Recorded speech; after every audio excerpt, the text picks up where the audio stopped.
Welcome to the On the Water podcast. I'm Andy Dombreski. Today we're joined by Kevin Blinkoff and my old friend, Carl Johansen. And when I say old friend, Carl, how old are you now? I will be 79 in a few more months. 79 years young. You're doing well. It's good to see you, as always. Actually, I'll be 89.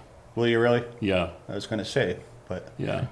I'm closer to 90 than I am 70 now. So you really are an old friend. And me and Carl kind of go way back. For me anyways, it's way back. We met, it was probably about 30 years ago. Yep.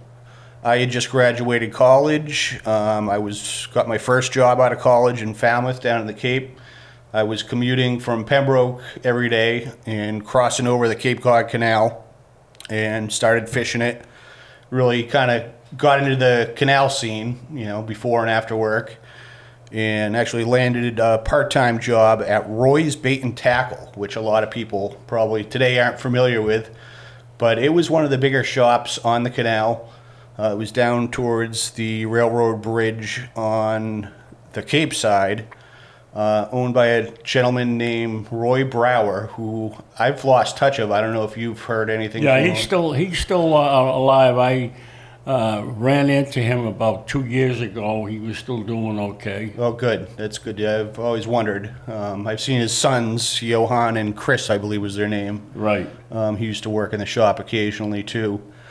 But Carl worked there part-time, I worked there part-time, and we got to know each other. And Carl really taught me a lot when I was younger. It was kind of right when the striped bass were sort of making a comeback, and I was really getting into it and fishing as much as I could. And I basically just worked there so I could get the discount on tackle and whatnot. Yeah, I was know. going through a lot of pogies. And back then, that was the big thing on the canal. Right. There was people plugging, but the main way people were fishing, when I started fishing it was all chunking pogies. You'd get your cooler full of pogies. You'd probably get 30, 40 pogies, buck a piece, 50 cents a piece. You go down to the canal, you get a nice big old chum slick going.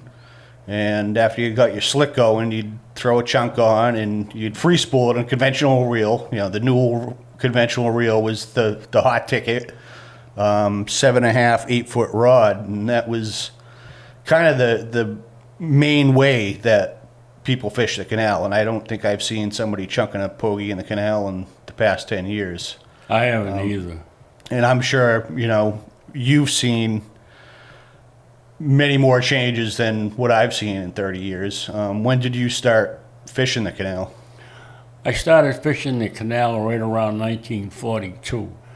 And I was born in 34. I would say I was probably 12 or 13 years old when my mentor at the time brought me down here to fish, to keep me out of trouble. And the fishing at that time was mainly early in the morning on a breaking tide, throwing either Adams or a Gibbs out on breaking fish that were chasing at that time what we call silvers, silverhake, whiting in some cases. And I was down at Blackie's Hole, which is down behind the ice skating rink. And we would arrive anywhere from 1 or 2 o'clock in the morning after a long drive from Roxbury, where I had to hold the rods. I didn't have a rod. I was just a schlepper at the time. I was earning my right to fish, and I had to be his helper. I had Peter Coaches, my mentor, was a person. He didn't drink, he didn't smoke, and he just was discharged from the Army, and he had been serving his country and was honorably discharged. And he took me under his wing and would bring me down there to Blackie's Hole. We would arrive we'd stop at Red Top and pick a few eels, skins up, and he taught me how to put a skin rig on. And if I didn't do it right, I heard about it. And for years, he would always use buy 3 skins, I'd rig them up. He'd lose them. I never once saw him catch a fish on an eelskin rig. Never once. But on a plug, he was deadly. I mean, they all loaded the Gibbs plugs. They were loaded up to 4 ounces. And they would cast out along with the Black family, and they were a rather large family. They had 4 brothers and a sister, and they camped out behind what we call Blackie's Hole all summer. They had a campsite set up, and they were there all summer long, and the Army Corps never knew they were there, or they wouldn't have lasted long. And we had a trail that went from the campsite right to where we fished. Now, also used to be a heron run right there. And if they needed heron, even though the heron didn't stay in any place, they would always come in here as a false river type thing, and then they would go back out. We always had some bait available if they wanted a live line heron, which I didn't see them do too much. But my job mainly was to carry all the gear down, and if we caught fish, carry all the fish back. And when they had fish on, my job was to go down and bring the fish up onto the roadway, because they all fished off the roadway at the time. They didn't fish down on the rocks, because that was dangerous. And what was the gear like, the rods and reels? Well, back then they mostly used Hanels. They had squitters, mostly all squitters, 140s. Those that use a spinning rod, spinning reel would be the Luxor, or the 302 Mitchells. Oh yeah. All right, real noisy. It's classic. Yeah, real noisy reels. But they had those reels so perfected at that time. The guys that used them, they could all hit the middle of the canal with no problems. I don't know how they did it then, but when you seen the size of some of these gentlemen that I'm talking about, they were well over 6'5", and they had a little weight on their side. They had the dynamics and physicalities to make that happen, where and even as a kid, I could never do that. And but I would think that given yesterday, and and all of the transformations that I went through, I started with a split bamboo rod. My first rod, after I think it was 2 years of being a helper, I finally became accepted by the group as a fisherman, and that all happened, if you don't mind, it all happened one early morning after a long night. I fell asleep. And my friend used to give me his waders to wear, or it was hip boots. I think it was hip boots at the time. And I fell asleep because we had left Roxbury about 11 o'clock. We stopped at Red Top. Red Top always had a cup of coffee going, even though I didn't drink coffee or anything at that time. But get the latest news from Bunny DePietro. Bunny was a great guy, and one of the true gentlemen of fishing the Cape Cod Canal was Bunny DePietro. I'd have to say that. And we would. I woke up by something that was inside my hip boots, and it happened to be a rat, which we used to see all the time.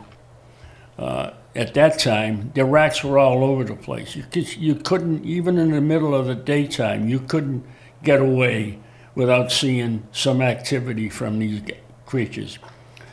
And it woke me up, and I screamed, and Peter came over to me, and he says, "What happened? Are you all right?" I says, "Yeah, I'm all right." And then Bob Black came over, make sure I was all right, to make sure the rat didn't bite me. He says, "Well, now you're an official canal rat. You understand what we're saying to you?" I didn't know at the time. He says that's the way they were indoctrinated into the canal at that time. To become a canal rat meant more than just putting in your time. You actually had to have a rat crawl over you while you were sleeping, which most guys did early in that time frame. They, Yeah. you know, a long night, they would fall asleep, and in some cases, they were drinking, which didn't help things, and that's what made it good for me because my mentor didn't at the time, and it kind of guided me along the way of my life. And we would get to a stage in that period that in order to be a fisherman, you had to drink. And that's one of the things when I first started that I tried to set an example way back when I was a young kid, that if I get into this stage of where those that fish do not need to drink to become fishermen, all right? And that's where I started that process in my lifetime, because fishing has saved my life, all right? And because of fishing, I'm sitting here today with many accomplishments that I would have never done had it not been for fishing. And so for me, those early days were comforting because it kept me alive, among other things. And you go on and relate today, you know, we went through the transformation of fishing with plugs, and then we would come down to Papaneset. We'd stop at the heron runs along the way. He had 2 heron runs. It was his favorite heron runs to get heron, and one of them was in Mashpee. And we would stop on the way down to Papaneset and just pick up enough bait and head out to Papaneset or South Cape Beach, one of those 2 places, and chunk them on the bottom, and then that was the day. Yeah. You know. So, but I can say every time that I went in those early times, that my mentor at the time, I carried more 30-pound plus fish than I've ever carried. Yeah. During those times, because all those fish were all big, and I don't know why. They would break underneath the Bourne Bridge right down the middle. They come down like at daybreak. They sound like 20 gauge shotguns going off, boom, boom, with, chasing the bait. The bait would fly up in the air, and you'd see a fish come out of the water, try to grab it, and then another one from another side, and they would split the fish in half, trying to catch it. They didn't break the fish, but that's the way the activity went. Yeah. And my first experience of catching a fish was when I was real young, which like my 3rd year of being mentored. He let me borrow a rod. I had saved enough money to get a squitter, and a squitter at that time was fair traded at $25, which meant you had to pay $25 for this Penn reel. But I found a place in New York that it cost me $14.99, and that's what I did. I sent my money plus shipping, and I wound up with a Penn squitter. And my first experience was he let me take one of his plugs and cast on a breaking fish. The fish came up. He's standing there telling me when to lock it up and when not to lock it up. And I got this plug gone. I got the fish running. He finally says, "Okay, lock it up." I lock it up. And when I lock it up, I lose my position on the rock. I go in the water. The fish had dropped the plug. I'm in the water bobbing like a cork. And my friend was so big, he picked me up, grabbed me by the back of my neck, and lifted me right out of the water. That was my first experience. Wow. All right, of fishing the canal. And I've had a bunch later, that were something similar that cost me some time fishing, some bones, getting repaired. But, that's normal when you're fishing on the canal.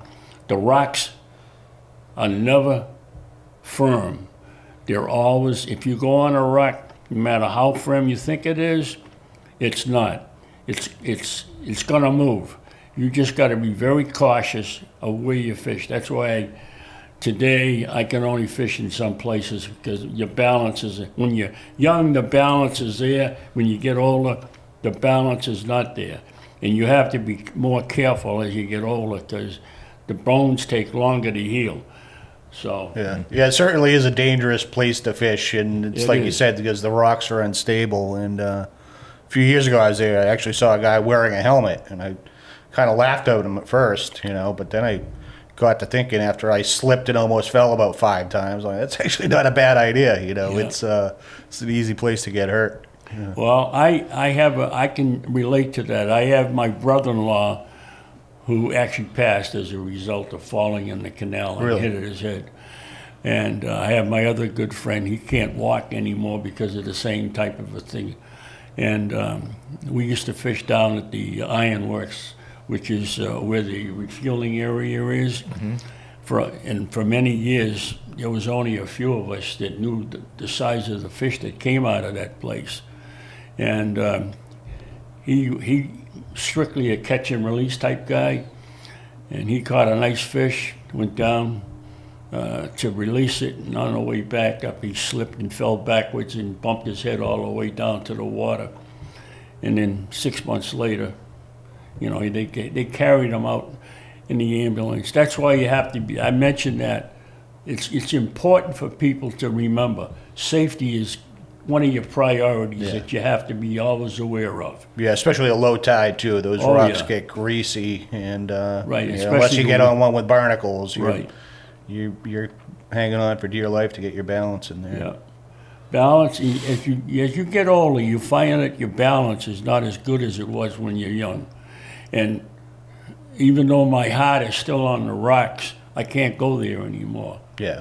because I know what that feeling like, Yeah, I've sort of given up on fishing it just because, I live in Falmouth. We have sandy beaches. Right. Give me a nice sandy beach any day.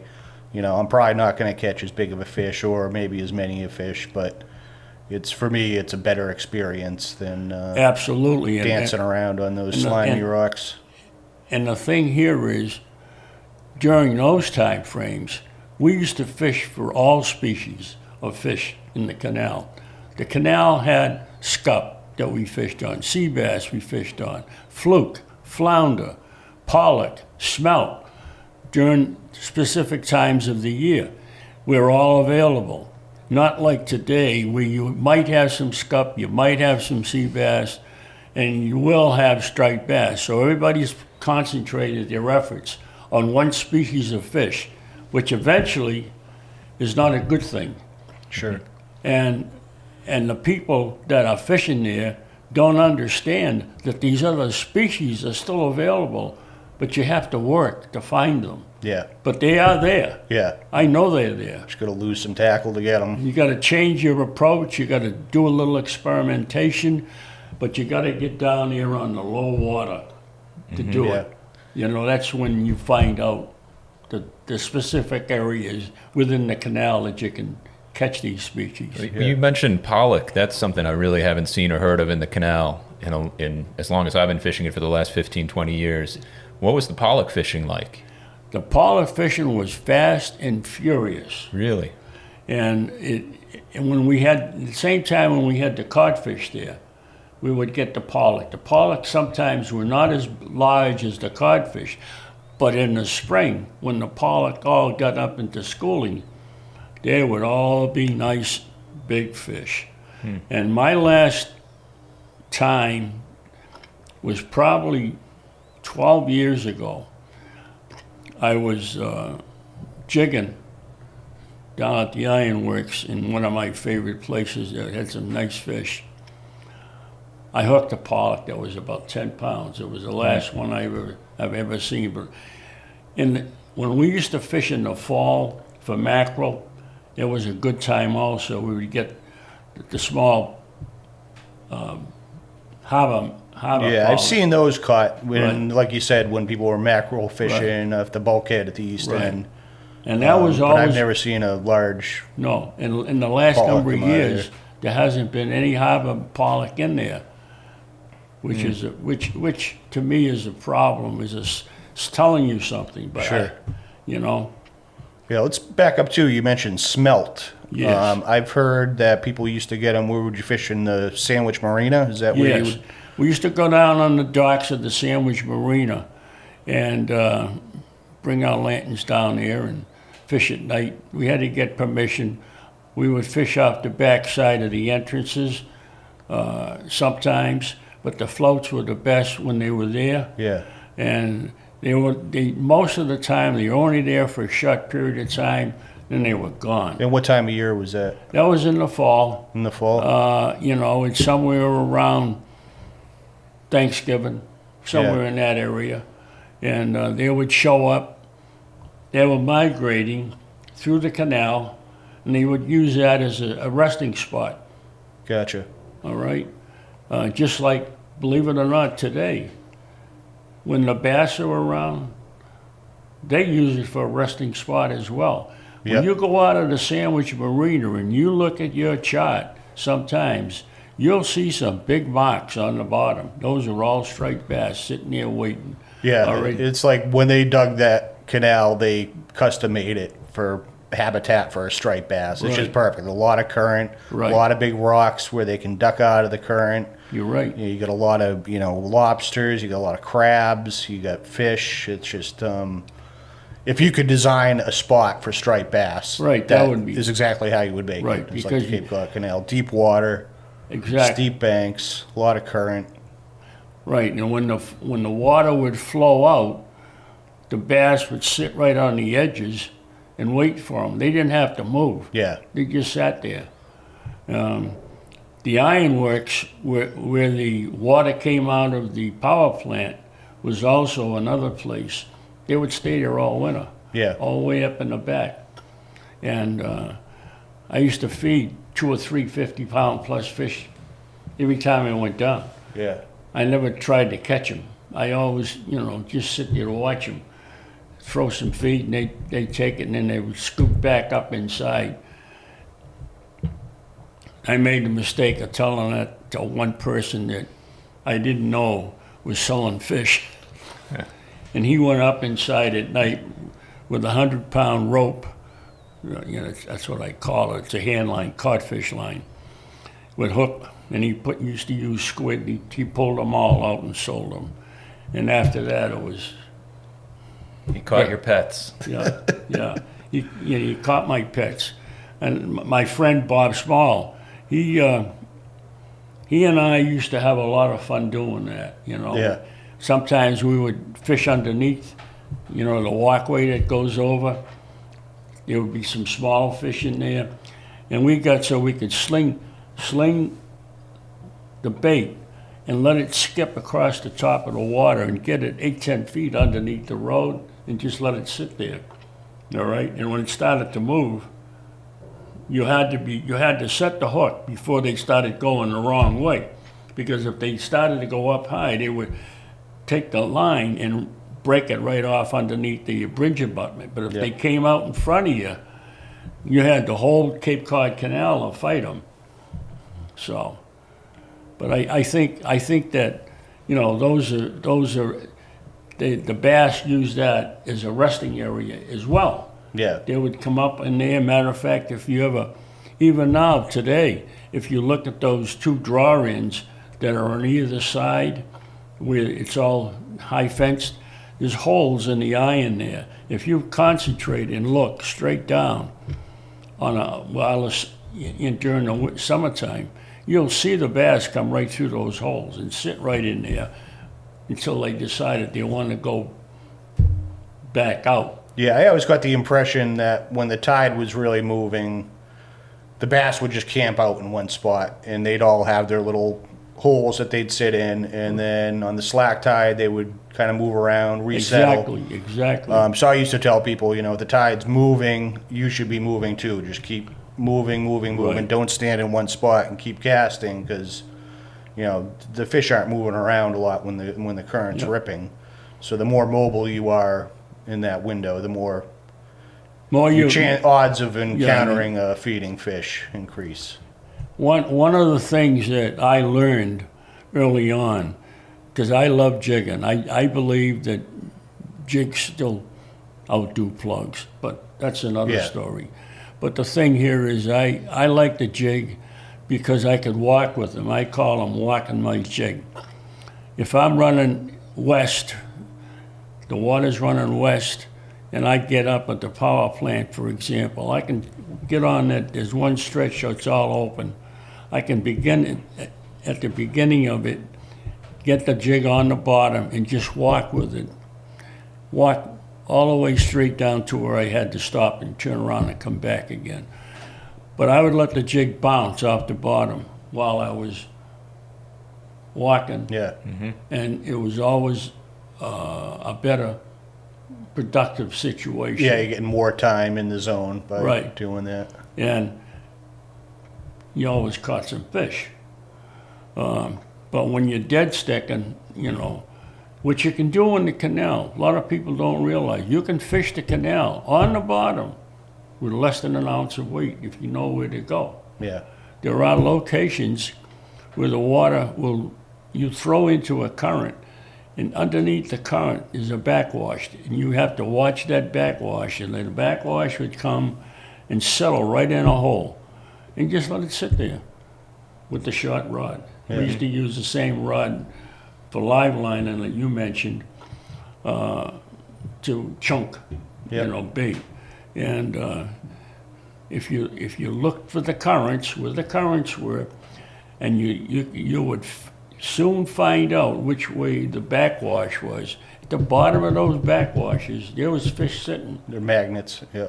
and they were from here to that wall when they would hit. Yeah. There's locations where the water goes straight down. But most people that are plugging today never see that Yeah.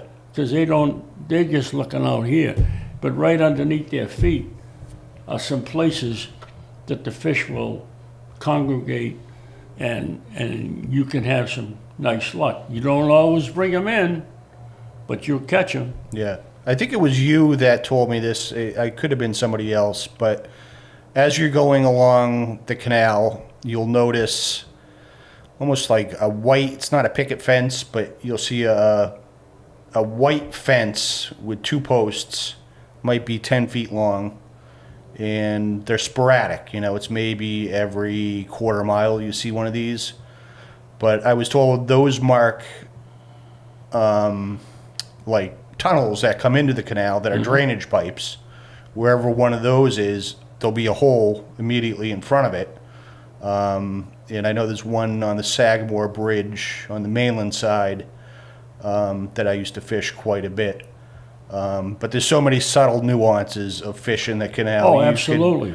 every time you go, you learn Right. something new. And No, it really is a complicated place to fish. If you're first getting into fishing, Absolutely. it's I- not I- necessarily the easiest place to go. But I would say, as long as I've been fishing the canal, and it's over 75 years now, I have never ever learned all of the nuances that the canal offers, all of the challenges, all of the experiences, and a lot of them mostly good, some bad.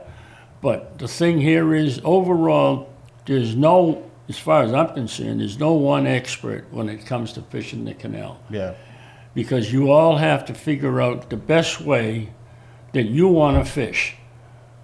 Throwing a plug, throwing jigs, throwing bait. But until you learn all three, and the best experience on learning how the canal is to go with bait Yeah. first. And drifting the areas that you want to fish, jigging, and learn how to jig, because everybody looks at it, the jig's got to bounce off the bottom. Well, that's true, but in some places, it's not true. yeah, And it all depends on how close you get to some of the hidden treasures that are down underneath the canal that people don't even know exist. For example, in front of the Heron Run, there's the remains of a boat. All right? And you have to find that, and you can jig along the edges and it's still, what's left. And you got plenty of mussel beds. Yep. And how you run that jig or run that bait that close to the area where it is before you retrieve it and not get hung up, that takes a little learning. Mm-hmm. Everybody's going to lose gear in the canal, no matter how good they are at some point. Yeah, that's why there's 10 tackle shops along it. Right, that's why there's so many shops along it. You're right. Today's episode of the On the Water podcast is brought to you by Old Town Canoe and Kayaks. Old Town has been making the finest canoes and kayaks for over 120 years right on the banks of the Penobscot River in Maine. Their line of sportsman fishing kayaks has options for every angler, fresh and salt, inshore and offshore, and they come in paddle, pedal, and power versions. I'm a huge fan of saltwater kayak fishing, and I absolutely love my Old Town Sportsman Big Water 132 pedal kayak. It's big enough to take offshore and out into open water, but it's nimble enough for fishing inshore in the backwaters. Plus, it's super stable. I am totally comfortable standing up in my kayak, fly fishing for striped bass. I also use it to bottom fish for black sea bass and to tog. In the fall, I take it out on the water almost every day to chase false albacore. Absolutely my favorite fish to chase from the kayak. So if you're looking to get into kayak fishing, or if you're maybe already a kayak fishing addict and you're just looking to upgrade, I highly recommend checking out the Old Town Sportsman line of kayaks. You can take a look online at oldtowncanoe.com/onthewater. Once again, that's oldtowncanoe.com/onthewater. Check them out. Now, back in those early years, you obviously, coming down from Roxbury, did a lot of trips to the canal. Did you ever venture beyond the canal and fish any of the beaches, head to other areas of Cape Cod? Yes. I can tell you one of the first things I did later was we used to start our cod fishing in the fall every year down along the Scusset Beach, right up next to the jetty. Oh, wow. So right at the east end of the canal. Right at the east end of the canal. And that was started around Thanksgiving, because on Thanksgiving, depending on the wind and everything, it marked my first day of cod fishing for the wintertime.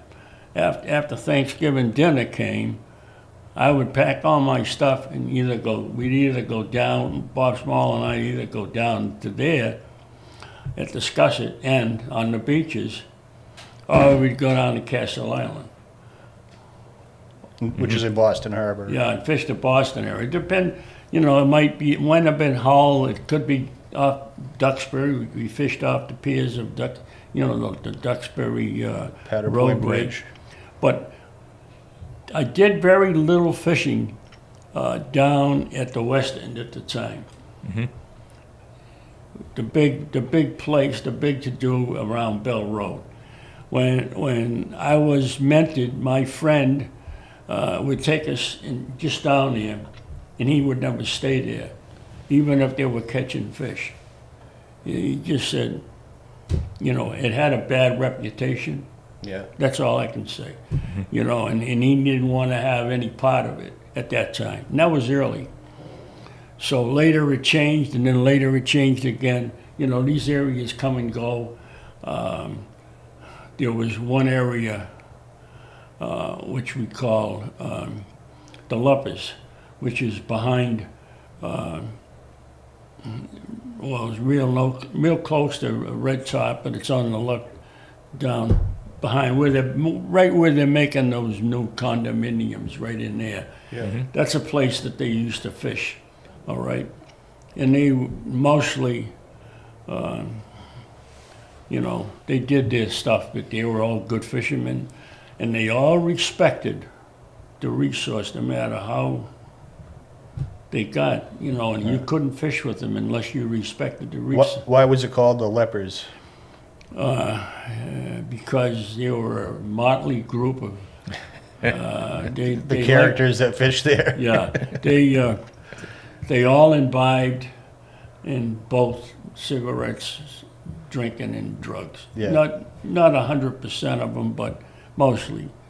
And they had quite a few guys, and the one, I can't think of his name right now, but the gentleman that set it all up, he had so many that they wanted to become part of this group, that he went to Red Top, and he went to a few other stores, shops down there.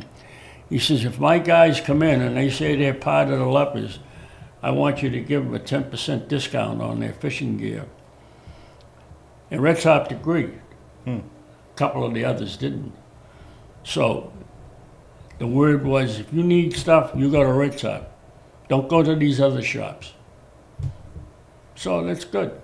You know, so he's the first one that started. There was that group that started Yeah. the Red Top's discount Yeah. for those that are VI important people, Right. all right? The lepers. The lepers, all right, of all. And, you know, but I used to fish with them. I never became one, but I used to fish with them, especially down at South Cape Beach. And they'd be talking to a group, part of them, that were over in the vineyard fishing. And they'd be back and forth.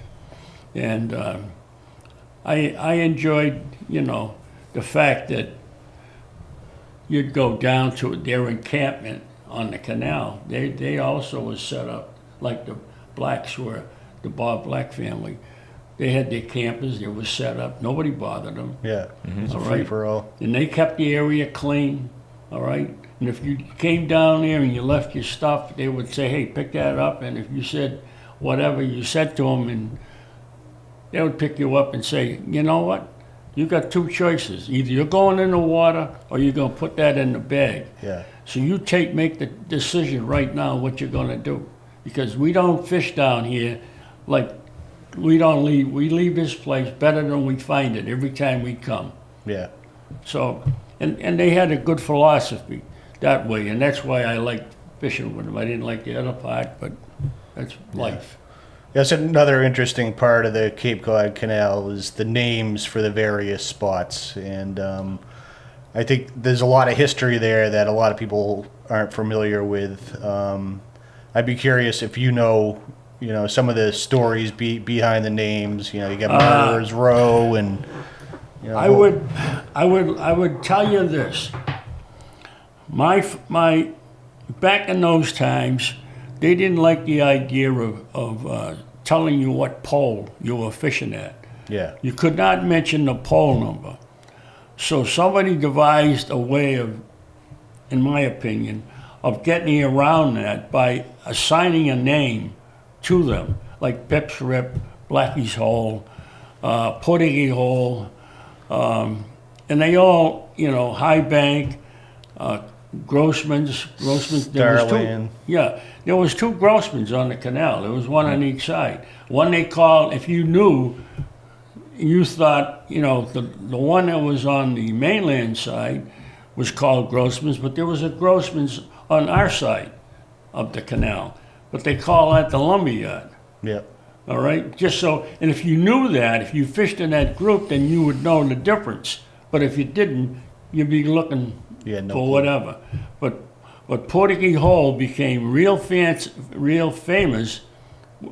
during the cod because there was one of the only places that inside you could catch them on drifting. We used to use a three-way swivel rig with a sand eel, a fake sand eel on it. All right, and just drift it up or down. But a philosophical thing that I have found out over the years, if there's a spot on this side of the canal that's good, there's another one right across from it. You just got to find it. Yeah. All right, and there was through cod fishing that I was able to discover that, because there were times I would go down to Portuguese Hole, you couldn't get a spot to fish. So we would cross the Sagamore Bridge and go down the other side and get right up in the first, second, third light pole in that area. Yep. And especially when it was running east, and get it so it would come back underneath the Sagamore Bridge, which is still a good place for striped bass today. Sure. Mm-hmm. All right, and I'm a firm believer on letting the line go no matter what you have on, and even a plug, if there's room, letting it go and then working it back, because the edges of the canal are always productive when the fish are around. But you just can't afford to interfere with somebody else's right to fish, which is one thing that, I was taught. You get on a spot, it's yours. As far as I can cast left, right, or straight ahead.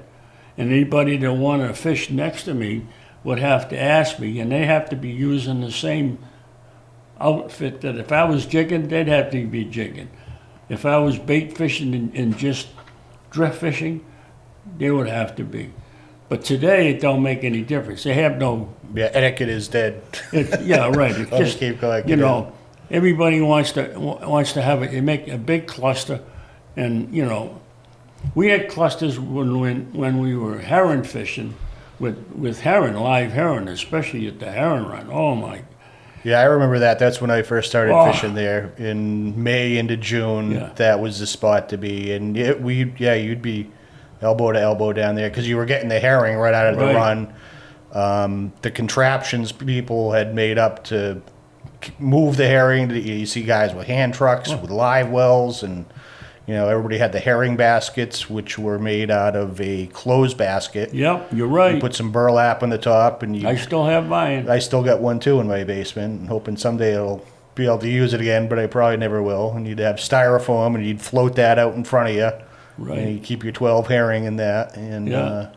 it See, was during those time frames when we had the heron live lining with the baskets, even though it became a real cluster, it was still safer than the way they're doing it today with these plugs. it was civilized because your bait wasn't going that far. The Right. herring might swim Right. 30 feet out. It wasn't. And they were respectful. If you got a fish on, they would let you fight that fish Yeah, and bring people it clear in the before they lines. flip the heron out again.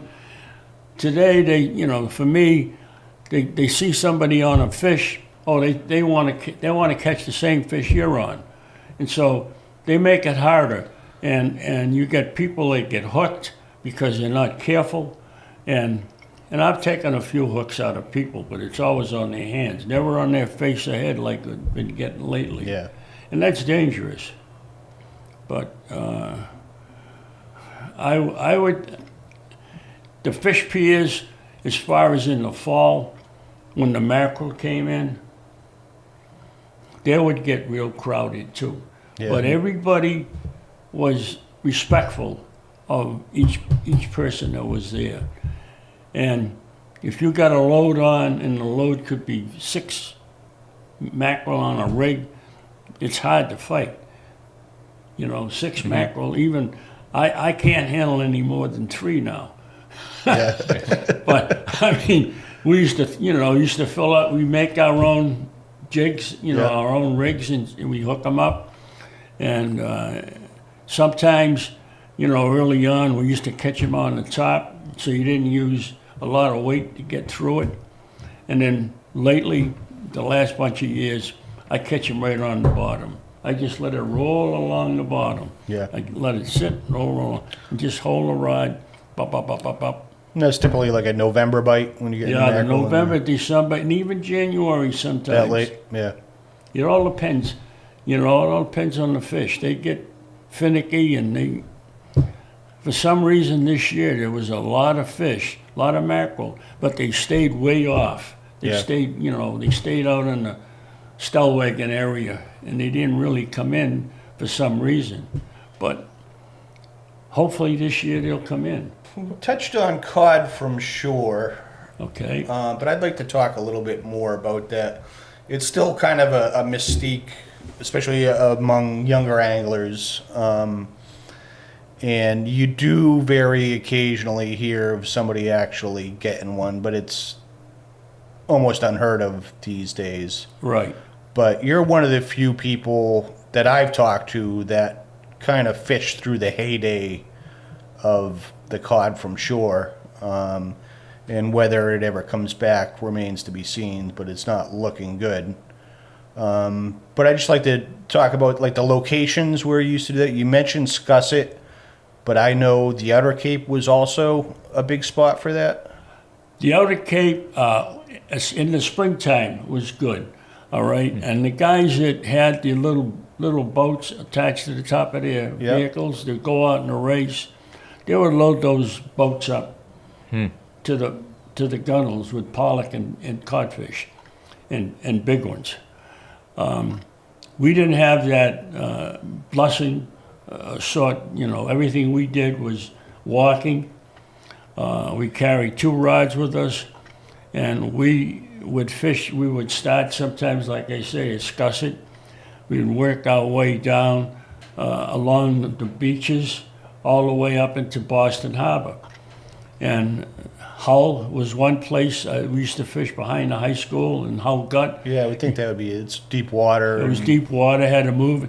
It was, and it's also a very productive spot for bluefish Yeah. for a period of time, and it was striped bass, but it was the codfish that brought me there more than anything. And we used to have the Sugar Bowl in Castle Island. The Sugar Bowl used to, at one time back and before the hurricane of '38 took it down, used to have a covered bridge going out to it where everybody fished for mackerel.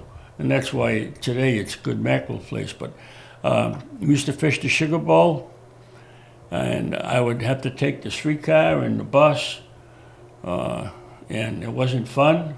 But at first I started fishing for silver hake there, and I was probably 10 or 11 at the time. So that's around 1942, 43, 44, same time I started fishing with my friend. But I used to go out as a kid. It was safe, Yeah. all right? I could get there and get to the Sugar Bowl. I would either dig my bait if I could, or I'd have to buy it later on. I bought more of my, and I fished with a friend of mine that lived in South Boston, and we used to fish together and go out. And in the course of a night, we would get 8, 10, 15 codfish, and we would select the fish we would take. Yeah. And we had a limit. They had to be at least 10 pounds at that So time. you're getting some decent size. They had to be decent size. And I had made a gaff. This is in the 60s. I would bring out this long gaff, and I was the official gaffer for not only the Sugar Bowl, but Castle Island when I went out. Because I had another kind of a gaff to pull up. And was this, you said through the night, was this mostly nighttime fishing in the This dark? was all nighttime fishing, Okay. except until in the springtime. And one other place, we used to fish the Haunt, the rocks in the Haunt, in the daytime. And that was always on a Sunday. I'm just telling you. That was my church. But anyway, fishing the Sugar Bowl, we had one spot we used to fish, and we would fish from 4 o'clock in the afternoon until 5 o'clock the next morning. We would fish 9 or 8, 10 hours. It all depended on the circumstances. And the worse the weather was, the more the fish were. They were just there, and they had their mouths open.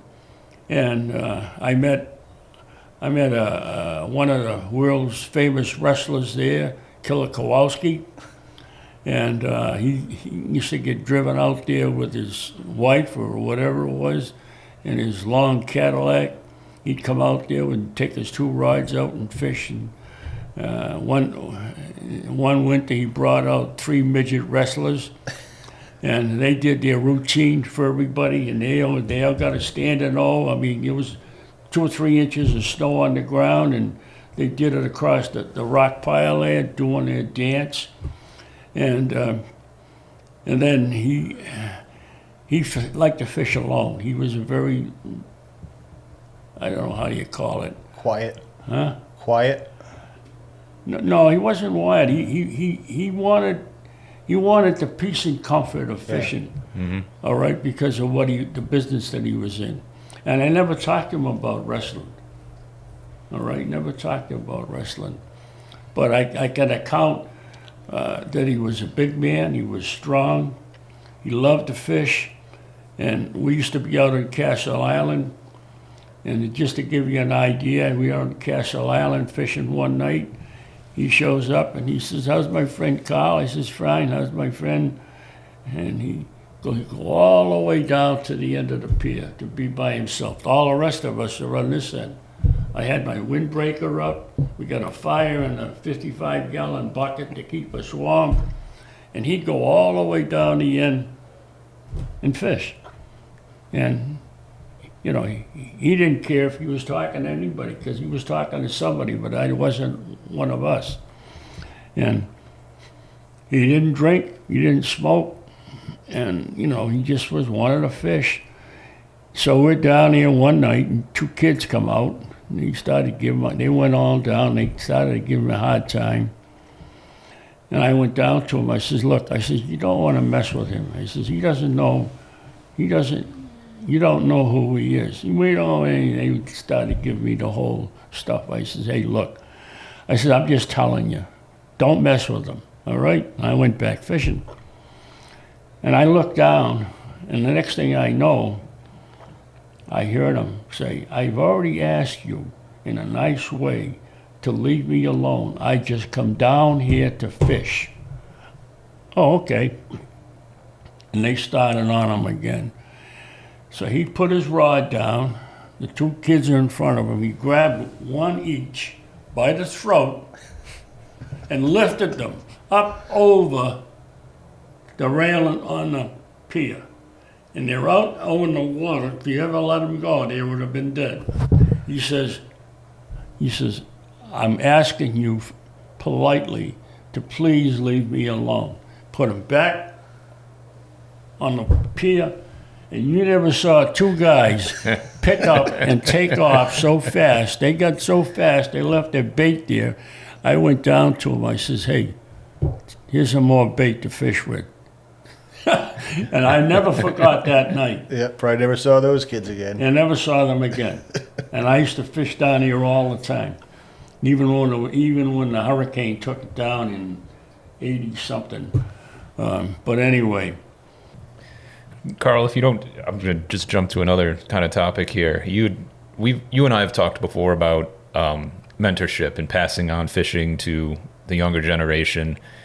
I see you've got your shirt on here, you know, master urban angler, instructor. Being a mentor and teaching fishing has been really important to you. You also mentioned that fishing saved your life, but as you were talking, I'm thinking your mentor, Peter, who you've mentioned, really he kind of saved your life in introducing you to fishing. What do you think led Peter to become your mentor? What did he see, and what made him decide to take you fishing? Because I was a real pain in the because when he took me fishing, I'd already been fishing, and I already started that initial. I hate to tell you how many times I was in Castle Island by myself all night for 2 days in a row praying. All right, I mean that was before I met Peter. All right. Anyways, he had a store. His father sold vegetables in Roxbury out of a store he had, and he used to run the local poker game. And then when he went into the service, he came out and he bought a store, and he was doing the same thing, but he wasn't running the poker game. Anyways, and I could see him. I'd go in the store to buy some milk or something, and some days I see these big fish.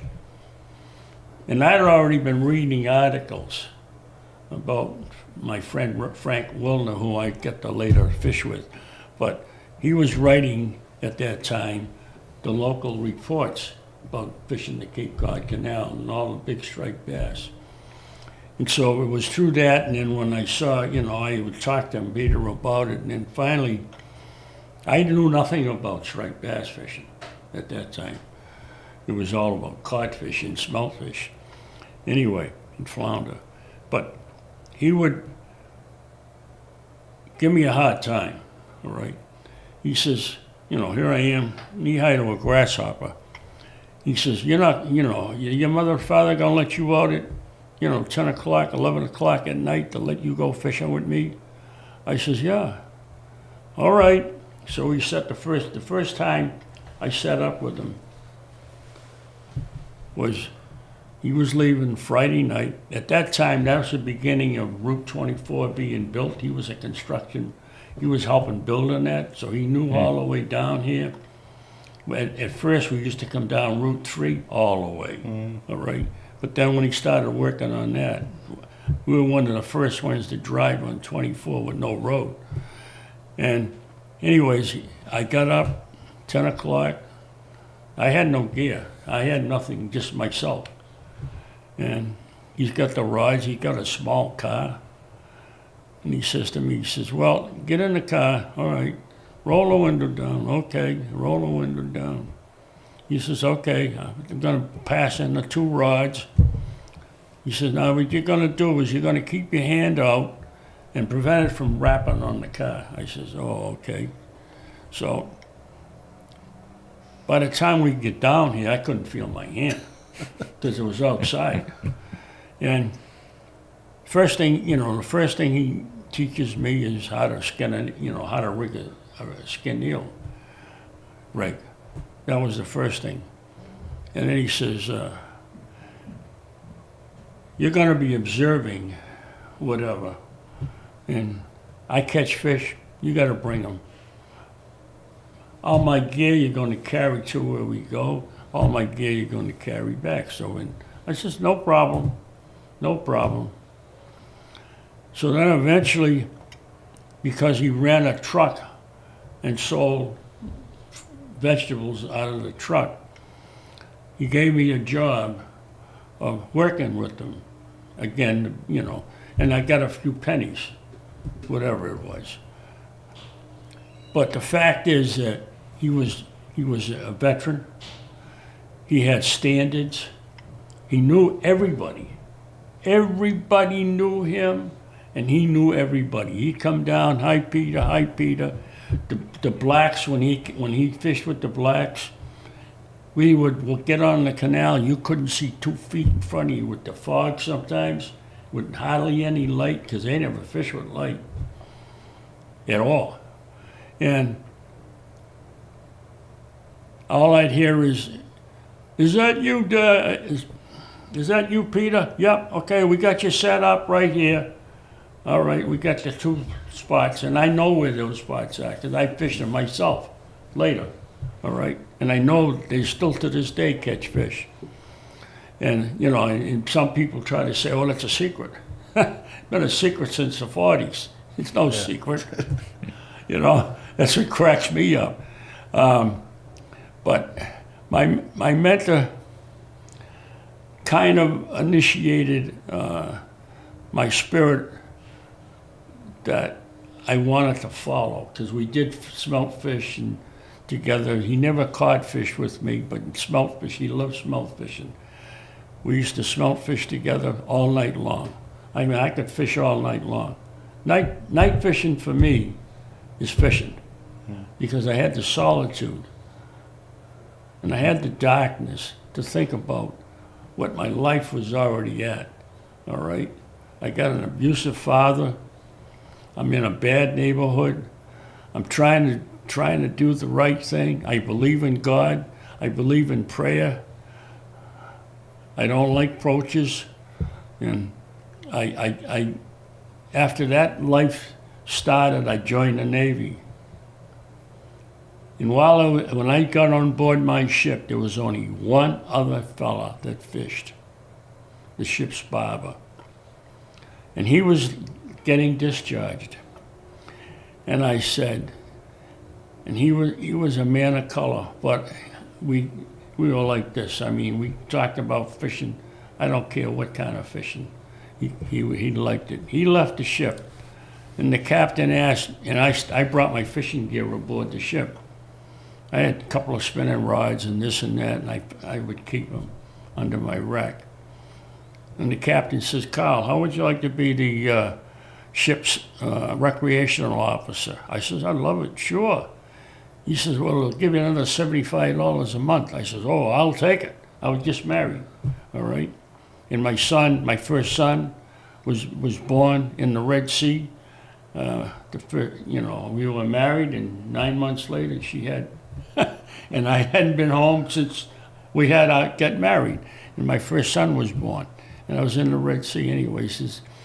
So when I left that ship, not only, I would say that 75 to 80% of the crew all had rods on that boat, on that ship. Because one of the things, and every time I was on patrol, shore patrol, not shore patrol, but it was my duty to be on ship when we were in port. I had a rod on the bow, had a rod on the stern, I had one in the middle. And part of my watch, as I went around the ship, was to make sure that there was no fish. All right? And one night, whenever I caught fish, at that time, the captain of the boat, the ship, the same difference, I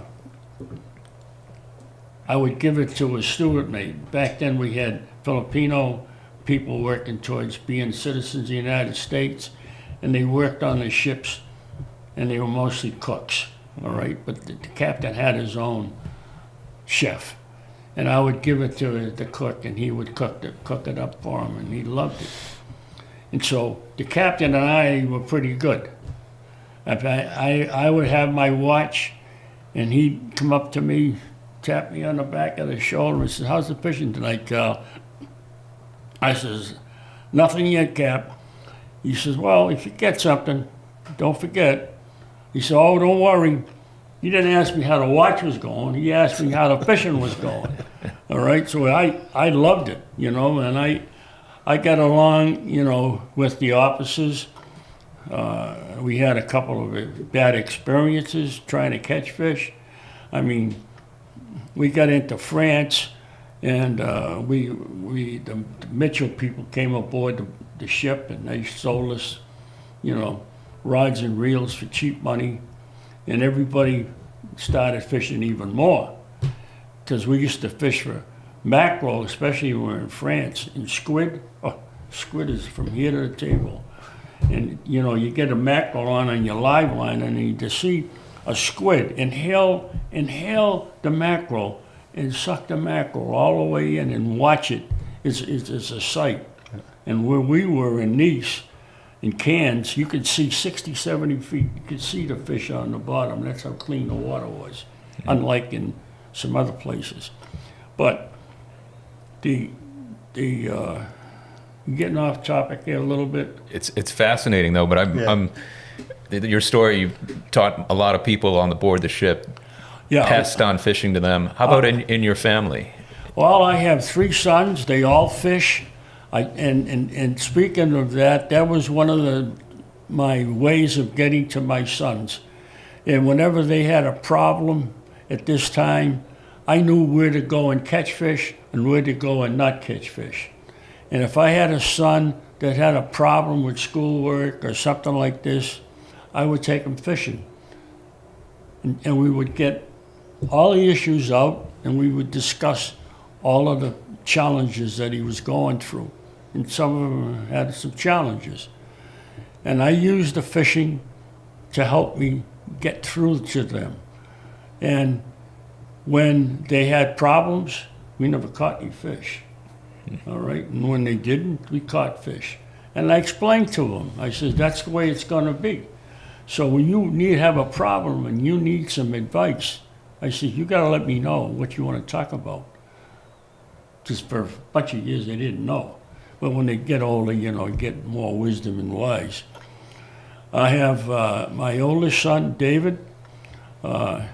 He fished the beach very hard with me. We used to put in 16, 20 hours, sometimes longer, on the beach with no sleep. Fish with some nice people, and a lot of people that some of them are no longer with us. And my son Bill, he fished with us when he could. My son Eric, he loves freshwater fishing. And my son David, he was fishing. I was supposed to go with him out in a race. And I couldn't make it. Something happened. I don't know what happened, but Bill and him went together. We did all night fishing. He raked the sand eels. They got all the sand eels they needed. They went down fishing. David went to sleep, and Billy kept fishing. He fished all the way until daybreak. Nothing happened. He says he left him a few sand eels. When David woke up, we used to fish with a high-low rig, 2 sand eels. He didn't have enough sand eels left to do that. So he put one on the high end of the high-low rig, walked out, because it was low tide. He put it out there. He says, and he got this fish on, reeled it up, was 55 and a half pounds. The only thing in its stomach was a tongue depressor. There was nothing else in this fish's stomach. And that, those are my 3 sons. And I did teach them, but I used fishing as a sharing type thing. Mm-hmm. All right? A way to connect. Yeah. Right, a way to connect. And it took my wife almost 10 years to get to a point where, go ahead, without arguing about it. Everybody that gets first married and you run into somebody that seriously fishes, you have this problem that you have to overcome. And as long as that's all you're doing is fishing, it shouldn't be a real problem. I mean, I had a few ministers that would say to me, how come you're not in church, Carl? I says, Reverend, I said, let me tell you a story. I says, I can't go and be any closer to God than where I go when I go fishing. I said, when I go fishing, I'm talking to the man upstairs. Back then I did a lot of talking to get over what I was going through at the time. And so I said to him, so when I come to church, I come, like everybody else does that doesn't go to a regular church. And I've gone and participated at every religion's church that is out there, from Catholic, Greek, Jewish, Episcopalian, you name it. I've spent at least 1 year going to that particular church. And I still was drawn to going fishing because I can pray in any place, all right? I mean, if you believe, you believe. You don't, you don't. I can't make you believe. But for me, it was very part of the process that I was going through to survive. Because for me, I was always in a survival mode. I always had to survive something. I mean, my father was an abusive person. He beat my mother, he beat my brothers, my sister. And so it got to a point, when I was early in my life, like I was 16, I think. And my father came home. At that time, I would call the police and they would come. Oh, John, you can't do this. You can't, back in those days, the police didn't do anything. It was abusive, whatever. And they would just, say, okay, and they would leave. My mother's got black and blue marks on her and this and that. That was part of the early times that I had to endure as well. And then, I tried to get an education. As I grew up and I raised a family, I joined the Boy Scouts of America. Because my sons wanted to be scouts. I have 2 Eagle Scouts, 2 of them made Eagle. And I wanted to give back that situation. I was a Scoutmaster. I was also a merit badge counselor for the Fisher Merit Badge on all of the citizenships type thing. And I even had some changes made to the Boy Scouts manual on the Fish and Merit Badge because they had mistakes in it. They didn't like that. But anyway, so I went through that whole process, and then in between there, while I was a scoutmaster, I was taken by an article in the Brockton Enterprise about looking for, people to train to become instructors. And the lady's name is Ilo Howard and Jack Dixon. They both worked for the Division of Fish and Wildlife, and Mr. Cronin was the director at the time. So I went to this meeting, and when he talked, and I became part of the process to spread this out throughout the, Massachusetts.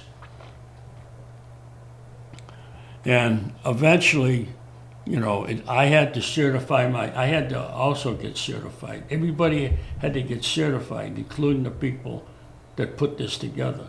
We had a manual. The manual was probably 3 inches thick.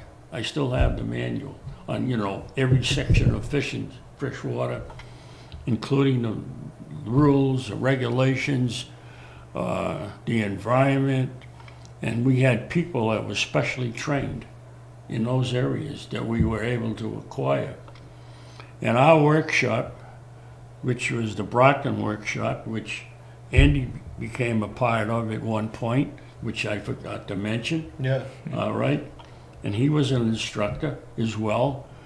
And we come down here and one time I had over 40 people in my group alone. We taught freshwater fishing and saltwater, unrelated to Division Marine Fisheries, because we approached them, we wanted them to be involved in it more. They didn't want to have any part of it. But later the program became certified by not only the state, but by the federal government. It was recognized as a aquatic education program, which is what it's called today, Massachusetts Aquatic Education, instead of the Urban Angler program at the time. And we taught, no matter where it was, we went wherever, none of us got paid, none of us. Didn't. We got all kinds of help from Penn and Zepco. I still have a film on Zepco that I still have. I look at it once in a while. It's an old rotary thing, just ready to fall apart. But it goes through the finer points of casting and the safety going through that situation. And we got to meet a lot of nice people in a lot of different places. One thing I didn't mention, I had opportunities which were provided to me by first Mr. Coleman of the New England Fishermen, and then Gene Brook from On the Water, to do some sharing, which I needed to do. Because for me, sharing is what my debt is for my life, that I still owe to those that are starting out. I think we have to look at the young that are coming into the fishing area as hopefully having good, ethical, respectful situations to grow the fishing area to a point where it has the status that it deserves, and to be recognized. And it was through, especially my friend Gene, and my writings that I was accepted in, it's the first time I ever got paid for, something like that, because I generally do everything without getting paid, because I used to do seminars as well. Mm-hmm. And people couldn't understand that. So I said, I'm paying a debt for my life. And I believe in that. I believe in that because without it, I wouldn't be here. I have many friends that I grew up with that became part of the street. I was part of the street too. But that's not where I wanted to be. And it was through fishing that I was able to get out. It was through fishing that I was able to accomplish things. It was through fishing that my sons have made their life, I think, better than it would have been. All right? And also having a good wife that was able to help me do the writing, because my English was terrible. But, you know, it's a life that I have a few more years, hopefully, to give. I'm trying the best I can to pay back my debt to what saved my life. And, you know, because that's how I look at it. I mean, other people might not look at it that way, but that's how I look at it. I think it's a great way to look at, beautiful way to look at it, really, to give back, and you have given back so much. And I'm glad you're here. I'm glad fishing saved your life, and I'm really thankful for you coming on and being willing to share so many stories, be so open about your past, about all the experiences you've had. I think it'll resonate with a lot of our listeners and a lot of people. So thank you so much. Thank you for your service, your time in the Navy, and thank you for continuing to promote fishing, pass it on, being willing to share everything you've learned and encourage that next generation. And I'm just going to give a quick plug, too, that if you want to reach out to Carl, you can find Carl. You're still on Stripers Online pretty often, right, on the fishing forum? I get on there periodically, not as much as I did before, only because now I'll let you do it. Yeah, so you were Angler 1 on Stripers Online, and you're also now on the My Fishing Cape Cod forum. Right. And sharing a lot of your stories there as well. And hopefully we've chatted a little bit about this. You're going to put together some of those stories and come out with a book in the near future. Yeah, hopefully that's my goal. I want to thank, I want to thank my friend here, Annie, because I've watched him grow to where he is. And I always said to everybody that knew you that you were a good person and that you have a lot of good things, qualities that you have been able to overcome many obstacles and do a good job on. And that's, when he asked me to do this podcast, I says, of course. I'm not going to say no, because I love to talk. You know that. I mean, I can talk for hours, all right, as long as my voice will let me. And, I appreciate this opportunity, and I thank you both. And you can tell Chris, when you see him, that I wanted to talk to him about his last video he did about haddock fishing, but You got some pointers for him? We'll straighten I got it some out. pointers for him. All right, we'll put you in touch. You can give him some pointers. All right. So if you want to do this again, then that's fine with me. All right. Yeah, I want to thank you too, Carl. You certainly taught me a lot. When I was first starting to get into fishing and working together with you at the shop, it was kind of infectious. The way you would explain things to customers, I picked up on that. And just learning that you see a lot of people in the fishing world are very secretive and they are almost competitive about it. And it seems like the more you're involved in fishing, the more people you meet, the more you just kind of naturally are inclined to want to help other people. Right. And that's certainly why I've enjoyed being on the water for all these years. I like the satisfaction of being able to help somebody out with a passion that we both share. And it really is rewarding. And certainly there's been a number of people over the years that were a part of that, but you certainly were a big part of that, and I appreciate that. And I it think was a pleasure having you in here today. Great hearing all your stories. A lot of good stuff in there. And just want to thank you for coming in and helping us out. no problem. Always no a pleasure. problem. We'll do it again soon. Yes, we'll do that. Because I'm limited. You know that.